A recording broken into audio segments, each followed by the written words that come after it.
Good morning, everyone, and welcome to Ask a Birth Professional. This is Rachel Curtis, the Desert Doula, and today we are actually talking about breast milk. One of my former clients and friends is joining me. This is Kristen Noriega. Kristen's a registered dietitian nutritionist with a BS in Nutrition Dietetics and an MS in Human Nutrition. She's been a practicing dietitian for 5 years and has worked in community nutrition, long-term care, clinical, and the nonprofit sectors. Kristen worked with breastfeeding moms in her dietetic internship early on in her career and occasionally in her current role as a PRN clinical dietitian. And she's here to talk to us about excess lipase in breast milk and her experience breastfeeding her 3 babies through her excess lipase. Good morning, Kristen. Hi, Rachel. Thanks for having me. Absolutely. Thank you for being here and for motivating to get this done, because I haven't done a video in a long time. So it's good to be back on track. So Kristen and I don't remember how we started having this conversation, but I had listened to a lecture about milk that tastes sour, like pumped milk that then tastes really funny. And Kristen actually had personal experience with this. So why don't you tell us kind of how you discovered this and what happened?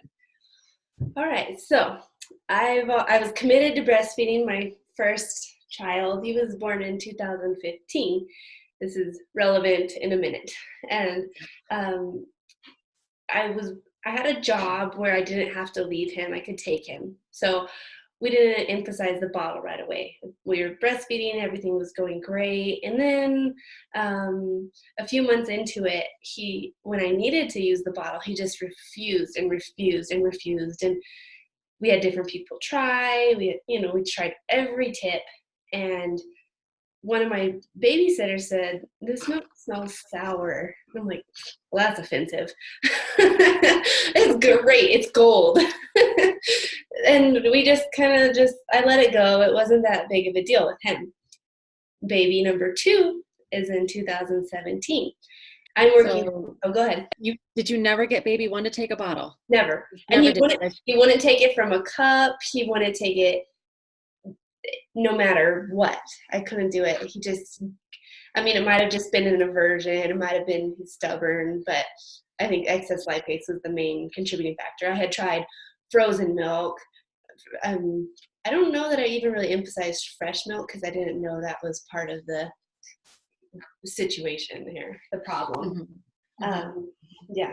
So moving to baby 2, I'm at a job where my baby has to take a bottle. Not this one, my other one. He had to take a bottle, and we get to about 6 weeks. He's about 6 weeks old, and I'm gonna go back to work, and I can't get him to take a bottle. And again, this time I'm researching, and I find one little blog about excess lipase and how to overcome it and how it can make your milk taste soapy. And I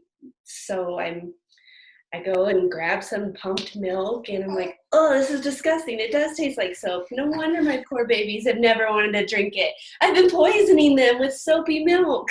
And so with the first baby, you didn't actually ever taste it? No, because it seemed really strange to me. I don't know, maybe I should have. And you wouldn't really suspect that the milk tastes bad. He takes it from your breast, right? So right. You wouldn't think about that. Yeah. Right. Like, he likes my breast milk, so why do I need to know what it tastes like? That's irrelevant to me. Yeah. So I taste it with my second baby, and I'm like, this is sick. And I keep doing research and realize I have about 5 hours before my milk turns soapy tasting. And let's see. So I had to do a whole bunch of taste tests. I would taste it immediately pumped after 1 hour, after 2 hours. And I had my babysitter, it just happened to be the same lady, help me do some double-blind studies with my little infant. I would label A, B, C, and I'd be like, you let me know which one he'll drink for you today. Wow. Okay, cool. That's awesome. Yeah. it had to happen.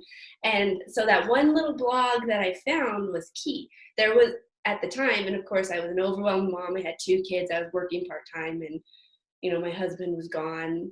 That's military life for us. But so I probably could have done more thorough research at the time.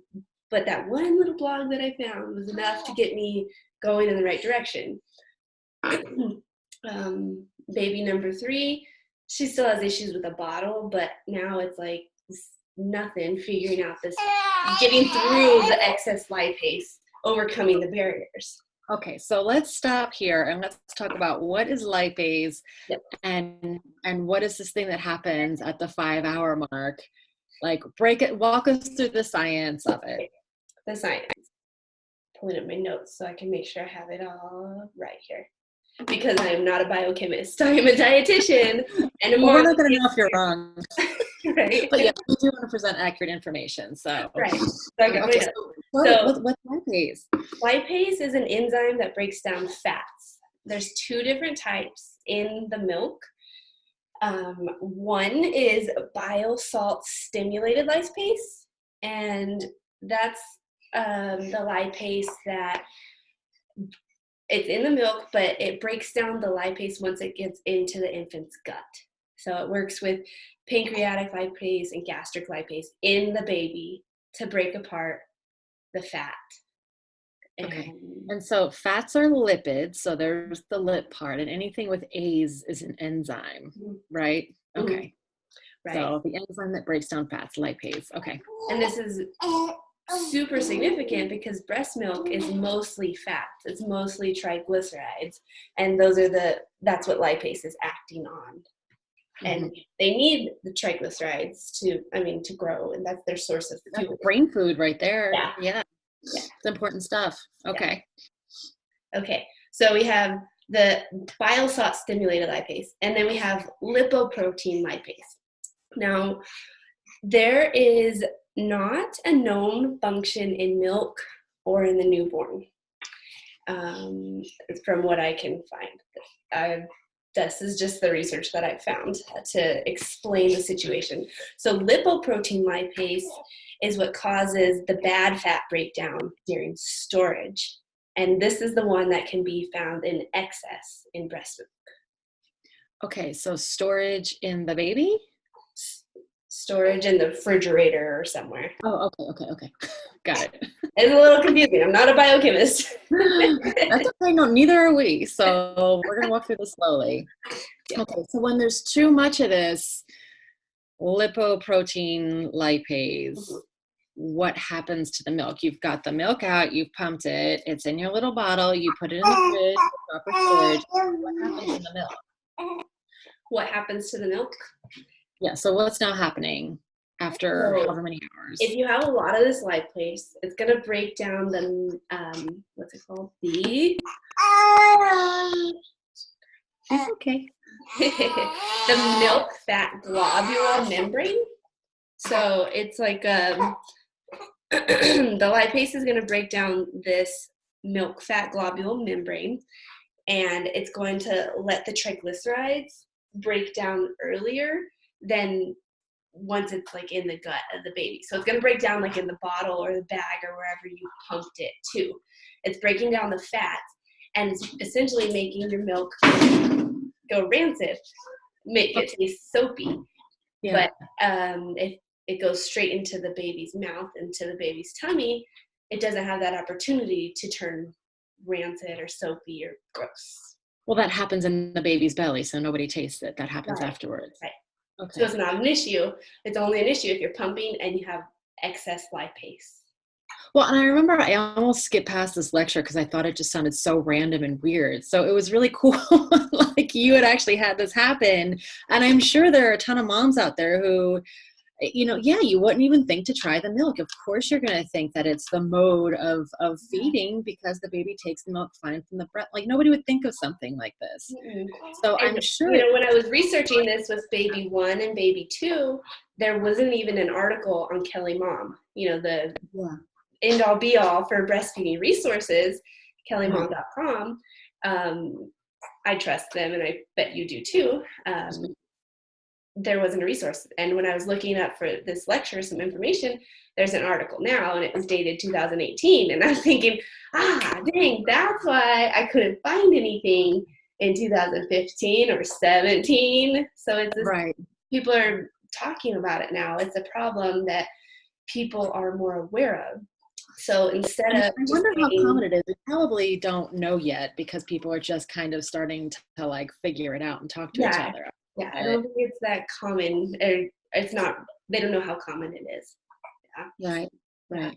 And a lot of women, if you have to go back to work and you have to express milk, it's so easy to get discouraged. It's so easy to just give up and go just switch to formula and do some sort of combination. And then, the general path of that is ultimately you end up switching to formula most of the times and just rule out breastfeeding. Well, if you have no other way to get around it, but there is a way, right? There is a way. What's the way? Okay. So, of course, you want to taste test and see if your milk tastes soapy. Once you've identified that it tastes soapy, you got to fix this problem so you can feed your baby the milk. So you pump milk and you have to scald it before it turns sour, soapy, gross. You have to scald it in a pan on the stove. Not the pot, that's gross. Scald it in a pan till it reaches 183 degrees, and then you take it off and rapidly cool it. There's some different resources that say different temperatures. This is the one that I've found works for me. I scald it to 183 degrees. It just gets bubbly right around the edge, not a full boil, and then you remove it and rapidly cool it in a bowl that's filled, like you pour it back into a clean bottle and put it in an ice bath, and it cools back down to temperature, and then you can store it and it doesn't taste soapy. Okay, and could you just throw it in the freezer, or no, it has to be like in an ice bath? Like what if you put it in a bottle and throw it in the freezer? Do you think that would work? Or you haven't tried it? I haven't tried that. I rapidly cool it and then put it into a storage bag and then put it in the freezer for later use. Yeah. I think the ice bath would probably like cool it a lot more quickly. I think that's like the standard. It would still be hot in the freezer for a little while. Yes, yeah. Okay. Yeah, the ice bath brings it back down real quickly. Okay. So extra step, there's a little more work, but at least there's an option available for moms who find themselves in this predicament. Yeah, so when I was going through this the first time, I was only working 4 hours a day, so I could pump at work and get home in time to scald my milk.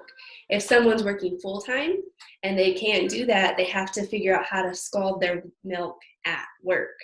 And so a lot of people will use the bottle warming method, where they take a bottle warmer and they have just this whole setup. It takes maybe a total of 10 minutes to get start to finish. You can find this on kellymom.com now because it's 2019.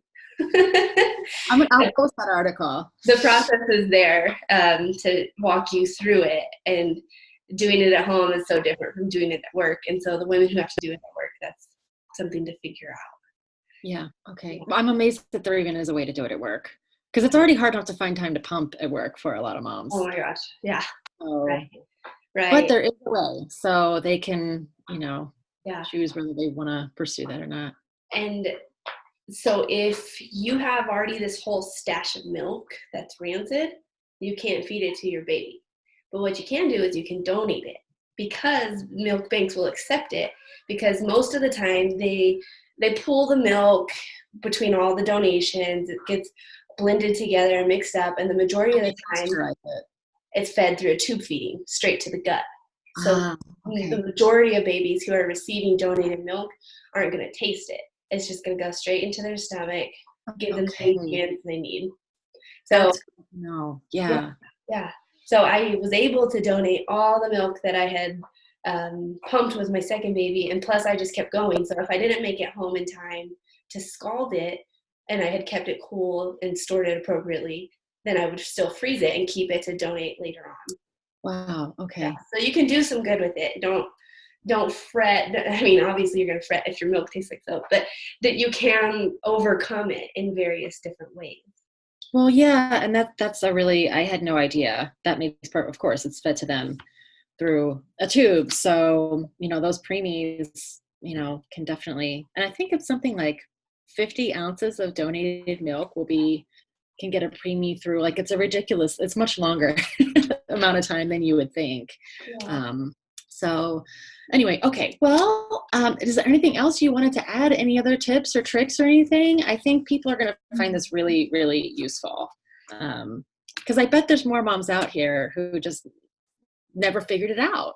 And maybe this was it. There is something else. If you find yourself in a situation where scalding the milk doesn't make it taste better, excess lipase isn't your problem. It's probably dietary factors that are making your milk taste funny. So you would want to look at your intake of polyunsaturated fatty acids, which are like omega-3s and flaxseed. Those can affect the taste because of the oxidation that they undergo during storage. And those are the good ones, right? Mm-hmm. Those are the ones we're supposed to be eating, right? Mm-hmm. Right. You want to look at your intake of vitamin E and C. Are you eating anchovies? Because that's shown to make your milk taste funny. And then you want to look at iron and copper in your diet. So I would say if you go through this whole process and you scald your milk and it still tastes gross, work with a dietitian, work with a lactation consultant, work with your physician to figure out what's going on. Yeah. It's something else. Go ahead. No, I was going to say, and are you available? Do you do private consultations and stuff like that? Or I am working on building my online business. I can be reached via email. Am I supposed to say that? no, yeah, sure. Kristen.noriega.rdn@gmail.com, or the website I'm building is holyhealthymama.com. That's MAMA. Because I just have this passion for connecting with women and moms and helping them to figure out how to feed their families the best way. And of course, I think breastfeeding is one of the amazing ways. And if you have some sort of barrier that's getting in the way, let's figure it out and get past that so you can make the healthy decisions you want to. Well, yeah, and it's very disappointing for women who have planned on breastfeeding and they know all the benefits and they just want to have that relationship. It's a real blow when there's like a barrier like this or something comes up and you realize that maybe you're not going to be able to do it the way that you want it to. And so, yeah, if we can fix it, then great. That means a lot to those moms. So, Definitely. Okay. Well, cool. And I think you gave me like your Instagram and everything else. So I will post all that stuff in the comments when we get this up. The last thing is I want to caution moms when you're pumping, don't pump to feed your freezer. Pump to feed your baby. There's a lot of competition when you see freezer stashes with hundreds and hundreds of ounces and it makes you feel inadequate. You probably don't need that much. No. You just need to pump enough to feed your baby. So take the pressure off of yourself and, make that a mental health conscious decision. Like you don't need to pump thousands of ounces, just enough to feed your baby. Well, and that's the thing. If you are going through that stash, then you're going to drive your supply down. You should really only be pumping what you need to feed the baby the next day. And there's a great blog on that called The Myth of the Freezer Stash, which kind of goes through all these other reasons why. But yes, that's absolutely true. I'm like, you do not need a freezer full of milk to go back to work. No, I mean, a little bit in case there's an emergency or something, whatever gives you peace of mind. But right. Okay, perfect. Well, Kristen, thank you so much. I'm really glad we did this, and I'm excited to get it up and out there. So thanks so much for taking the time. All right. Have a good one. Bye.